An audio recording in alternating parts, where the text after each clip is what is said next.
Good morning, ladies and gentlemen. This case is about a young woman named Zion Foster.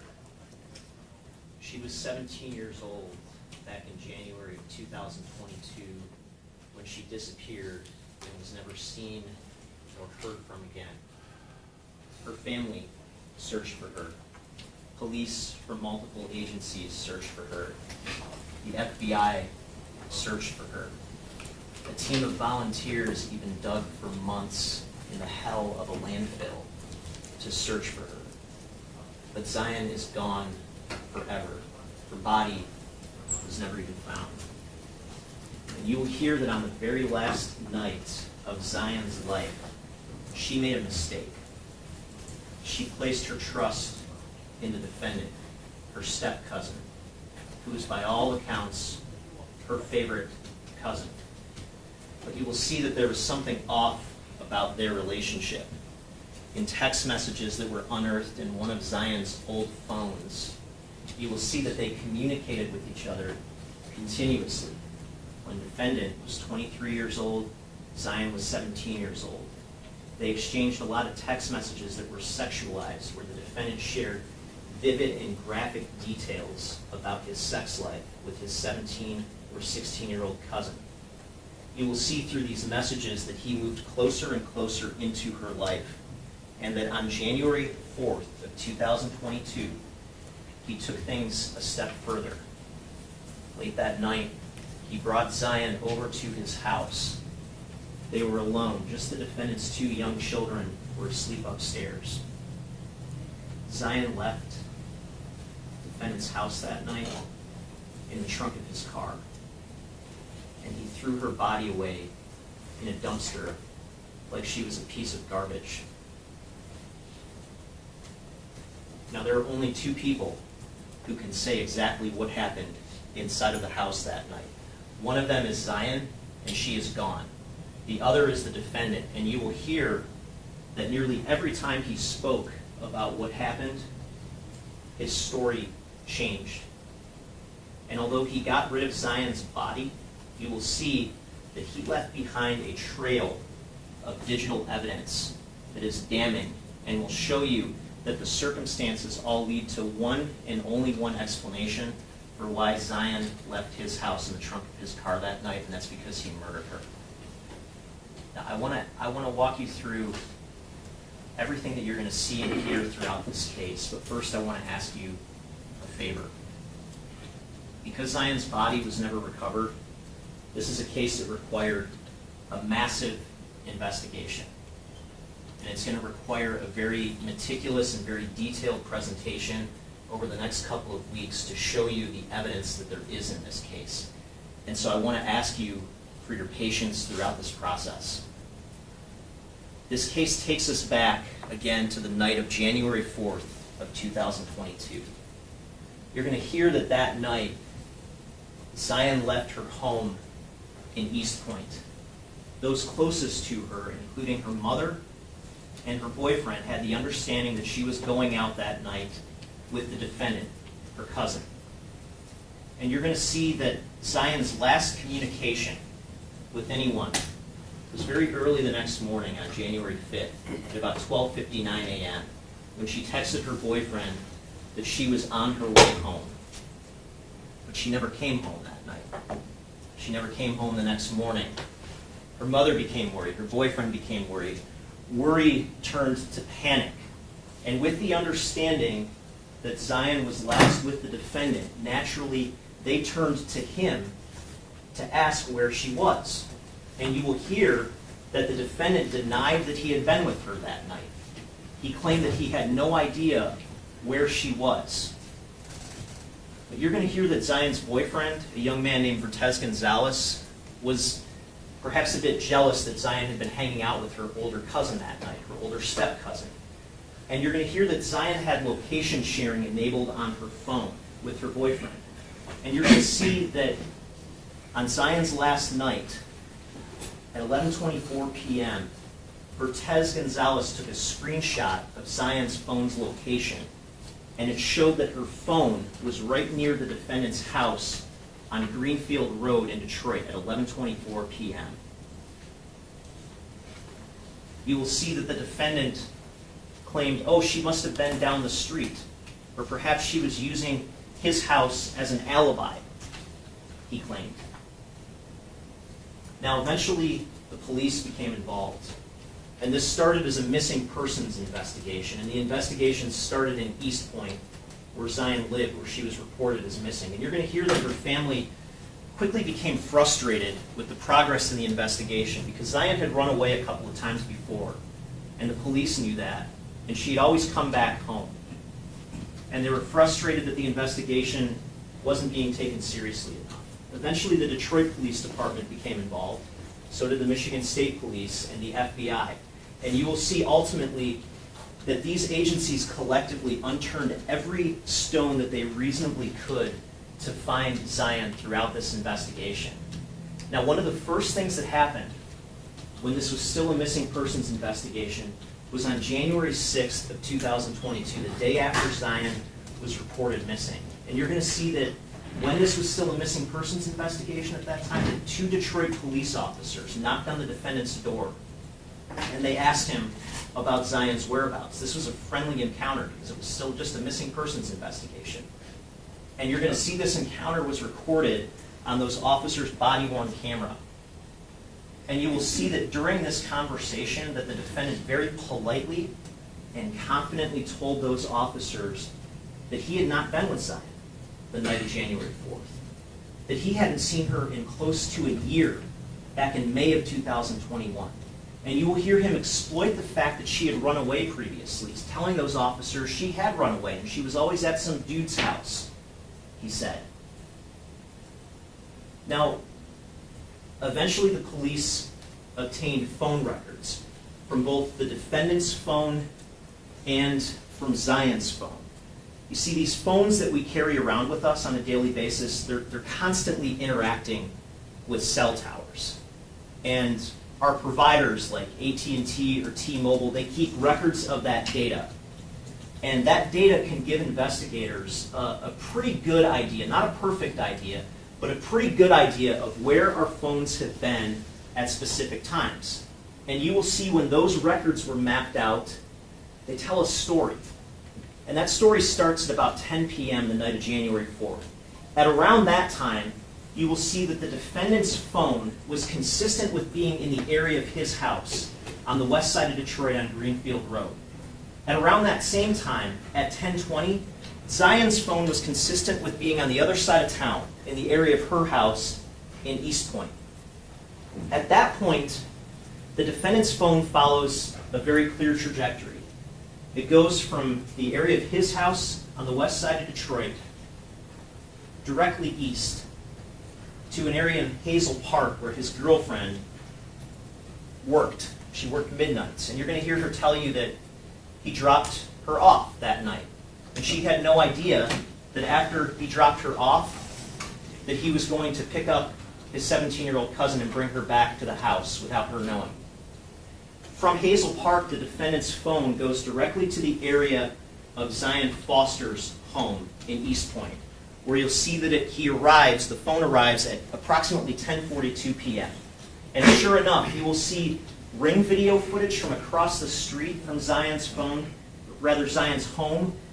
shows that at that time, at around 10:42, a white sedan pulls up near her house. And you're going to hear that the defendant drove a white sedan at that time, a white Acura. Now from there, the defendant's phone followed another clear trajectory. It went from the area of Zion's home back directly west to the area around his home, where he arrived at 11:15. And by 11:15 p.m., you will see that both the defendant's phone and Zion's phone are consistent with being in the same area around the area of the defendant's home. And at that time, at 11:15, you will see that surveillance video from across the street from the defendant's home shows a white sedan in the defendant's driveway, and 2 people get out of the white sedan and approach the defendant's front door. Now, at 1:15 a.m., just less than 2 hours after Zion arrived at the defendant's home, her phone dropped from the cellular network. means all of the activity ceased. It's like the phone just vanished. Shortly after that, at 1:41 a.m., you're going to see on that video from across the street of the defendant's house that that white sedan pulls out of the driveway and then oddly backs all the way into the driveway. It backs all the way to the tail end of the driveway, pretty much away from the view of the street, and it stays there for a few minutes. And then you're going to see, a few minutes later, one person, and one person alone, comes out of the front door, walks over to that car, a light briefly turns on in the car, and the car pulls away from the defendant's house. Now, at that time, the defendant's phone follows another clear trajectory. Starting at 1:48 a.m., the phone leaves the area of the defendant's house, and it goes down to a very specific parking lot in Highland Park, Michigan. And the phone stays there for about 7 minutes. 7 minutes, and then the phone is consistent with going straight back to the defendant's house, where at 2:15 a.m. you'll see that white sedan pull up on video again. Now that parking lot in Highland Park, where the defendant's phone is consistent with going to and staying for a few minutes in the middle of the night shortly after Zion Foster's phone dropped from the network, that parking lot is pretty much empty, except for one distinctive characteristic.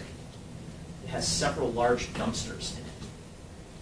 Dumpsters large enough to fit human remains, and you will in fact hear that the defendant ultimately confessed that he put Zion's body into one of those dumpsters that night. Now, the police eventually obtained the defendant's cell phone to perform something called a forensic extraction, which is where the police can hook up a cell phone and use computer software to take all of the data off the phone for analysis, location data, text messages, images, videos, you name it. Only thing was, on the defendant's phone, there wasn't much there.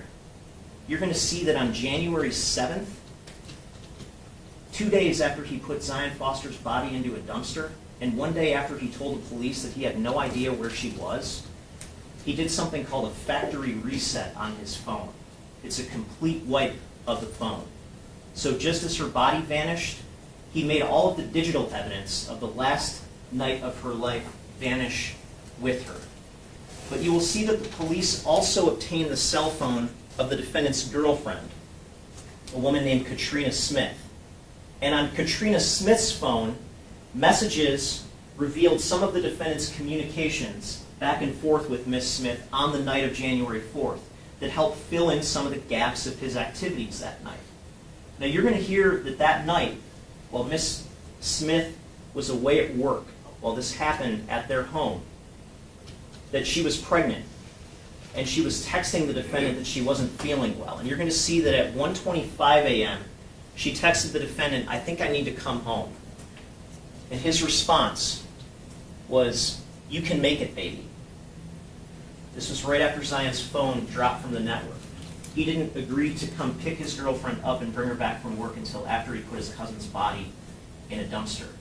You're going to see that at 2:21 a.m., just minutes after getting home from putting Zion Foster's body in a dumpster, the defendant texted Katrina Smith claiming that their cat scratched his neck.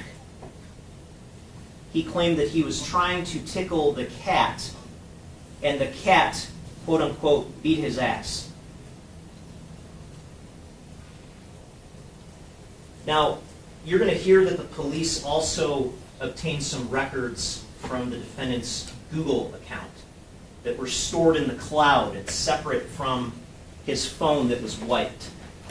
And you're going to see that on January 6th, at around 2 in the afternoon, just before the defendant told those Detroit police officers he hadn't seen Zion Foster in close to a year, his phone was consistent with returning back to the area of those dumpsters, back to the parking lot. Now, by then, the dumpster had already been emptied, and Zion's body would have been long gone. But you will see that just after leaving that area, that the Google search history recovered directly from Google shows that he Googled the following phrases: Are trash trucks also compactors? And what is the force of a garbage truck compactor? Now, January 19th, 2 weeks later, was a significant day for the investigation. Up until that point, a search of the defendant's home had not revealed any evidence, but that day the police also searched the defendant's car, that white sedan, that white Acura. And you will hear that to search the defendant's car, the police used something called a cadaver dog, which is a dog that is specially trained to detect the odor of human remains. And you're going to hear that when that dog searched through the defendant's car, the dog indicated that it detected the odor of human remains in 2 different areas of the trunk of the defendant's car. You're also going to hear that that same day, January 19th, the defendant came into the Detroit Police Department voluntarily and turned himself in. And he made a statement, he agreed to make a statement in front of the police with a lawyer that he had at that time, who's now deceased, a man by the name of Gary Jones.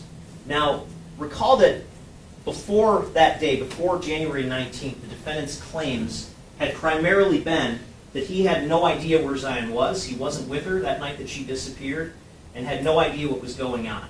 This day, January 19th, he gave a different version. He said, after all, he was with her that night. He brought her back to his house late at night, and they smoked some marijuana. Only he claimed that after smoking marijuana, that she just oddly died for no apparent reason in his presence. And that his reaction, you will hear him calmly and confidently say, was not to call 911, but to put her body in the trunk of his car and dispose of her remains.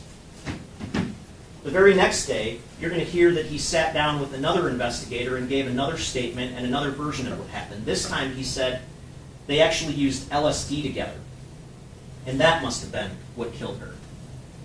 After making those statements, you're going to hear that the defendant got onto recorded phone lines from jail and immediately distanced himself from those statements, essentially claiming that he said what he said because his lawyer told him to turn the heat down on the investigation. Well, it didn't work. You're going to hear that at around this time, the defendant was charged in Macomb County for lying to the police for some of the statements he had made to an East Point detective in connection with Zion's disappearance. And he was ultimately sentenced to a brief term of prison while the murder investigation proceeded. While the murder investigation proceeded, on June 10th of 2022, 2 investigators sat down and took another statement with the defendant, and he gave another version of what happened. This time he said that whole LSD thing, that was a lie that he made up. It's as though every time he spoke, he tried to erase what he had said about this before. And in fact, you will hear that recently he placed a call that's recorded in which he asked his girlfriend to research the pros and cons of recanting a statement in a criminal case. Now, equipped with these claims that the defendant made that Zion somehow suddenly died in his presence, the police wanted to investigate the medical plausibility of that claim. And so they obtained Zion's medical records from Henry Ford Health System and got about 630 pages of records dating back to 2016 when Zion was just a little girl.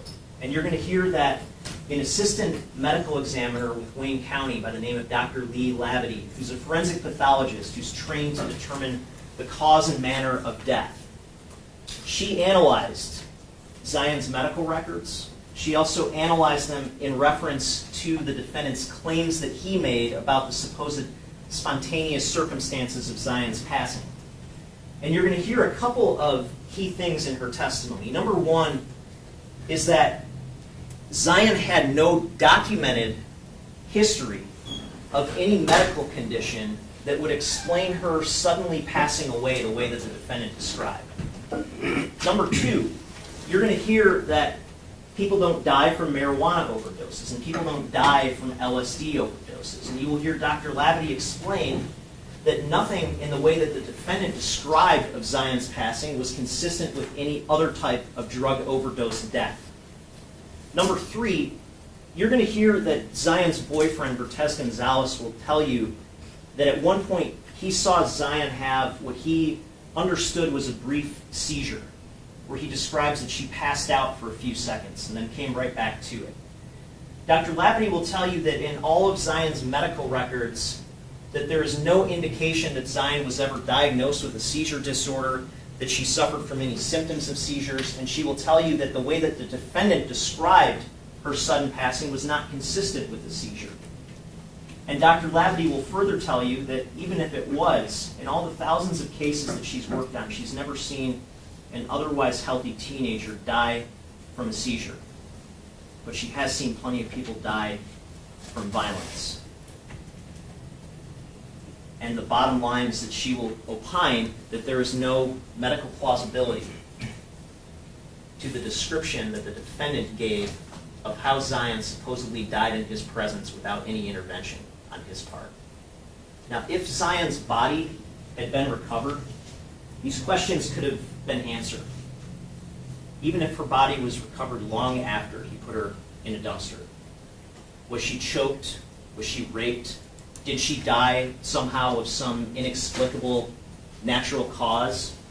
So the search for Zion's body became paramount in the investigation. And you're going to hear how the police meticulously traced they tried to identify the garbage truck that first dumped the specific dumpster that Zion's body was believed to have been put in. They traced that truck using video to something called a transfer station, where garbage is briefly dumped before being compiled and hauled off to a landfill. They tried to identify, using more video, the specific semi-truck that would have hauled off the contents of that specific dumpster, and they traced that all the way to a landfill to a specific area. And you're going to hear that a team of volunteers dug in that area. They dug for months and months and months trying to find Zion's remains. And unfortunately, they didn't find her. You're going to hear that this was publicly reported. The media covered this landfill search that was going on. And while this landfill search was winding down in the fall of 2022, you're going to see that while the defendant was finishing up his prison term at that time for the Macomb County case, that he had a flurry of communications with his girlfriend, Katrina Smith. Some of those communications were over a recorded phone line from the prison. Some of those communications were over a phone that he had hidden in his prison cell that he was using to text his girlfriend with. And you're going to see not once in those communications does the defendant express hope that Zion's body is recovered by the police. Instead, you will see that at one point he sent his girlfriend a link to this article entitled, "If I'm a suspect in a murder but a body is never found, can I be charged?" You're going to see that after he sent that link to her, he followed up with a message saying, "I know, baby, and it's okay. I plan out every step, so relax. And the attachment I just sent is the main one." And he followed that up by saying, "There is nothing to worry about." Well, he was wrong. You don't get away with murder just by getting rid of a body. And as a result of all of this, the defendant stands charged with second-degree murder, and he stands charged with tampering with evidence. And at the conclusion of this case, I'm going to ask that you find that based on all of the circumstances in this case, there is no innocent explanation for him putting Zion Foster's body into a dumpster in the middle of the night after bringing her to his house alone in the middle of the night, after months of sexualized text messages, and before a campaign of obstruction to make all of the evidence of that night disappear, including lie after lie after lie. I'm going to ask that at the end of this case, you tell him what the truth is by delivering a verdict that says that he's guilty. Thank you.